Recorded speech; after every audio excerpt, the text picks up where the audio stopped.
আসসালামু আলাইকুম প্রিয় শিক্ষার্থীরা, তোমাদের বার্ষিক পরীক্ষার পদ্ধতি ও মানবন্টন নিয়ে আজকের এই ক্লাসটি।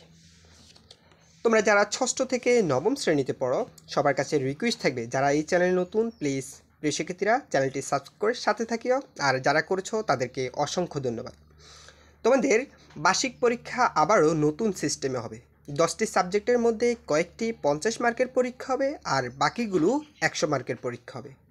এখন পরীক্ষা কি সৃজনশীল পদ্ধতিতে হবে নাকি অন্য কোনো পদ্ধতি?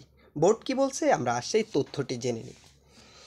এখানে এনসিটিবি চেয়ারম্যান বলেন, অনেকটা আগের নিয়মে অর্থাৎ 2012 সালের প্রণীত জাতীয় শিক্ষাক্রমের আঙ্গিকে বার্ষিক পরীক্ষা নেওয়া হবে। অর্থাৎ পূর্বে যেই পদ্ধতি অর্থাৎ ষান্মাসিক মূল্যায়ন যেভাবে হয়েছিল সেই পদ্ধতিতে তোমাদের বার্ষিক পরীক্ষা আর হবে না, নতুন করে তোমাদের সেই পদ্ধতি প্রণয়ন করা হবে।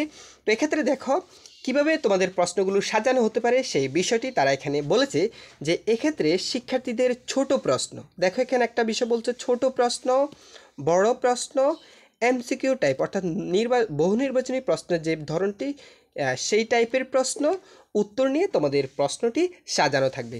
অনেকটা আগের আঙ্গিকে তোমাদের এই বার্ষিক পরীক্ষাটি অনুষ্ঠিত হবে।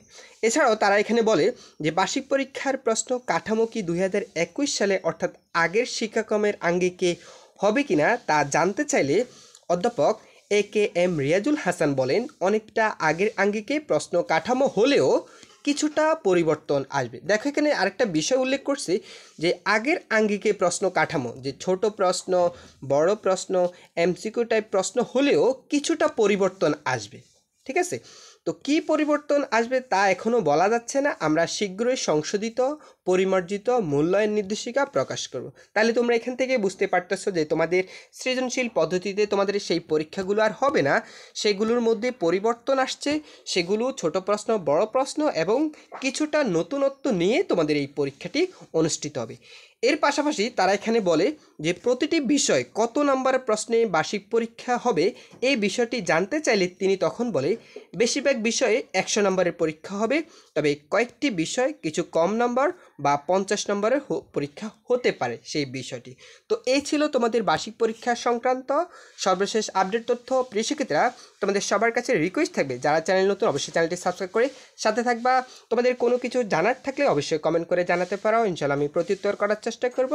আর অনুরোধ থাকবে ভিডিওতে অবশ্যই একটা লাইক করে দিবা। ধন্যবাদ সবাইকে।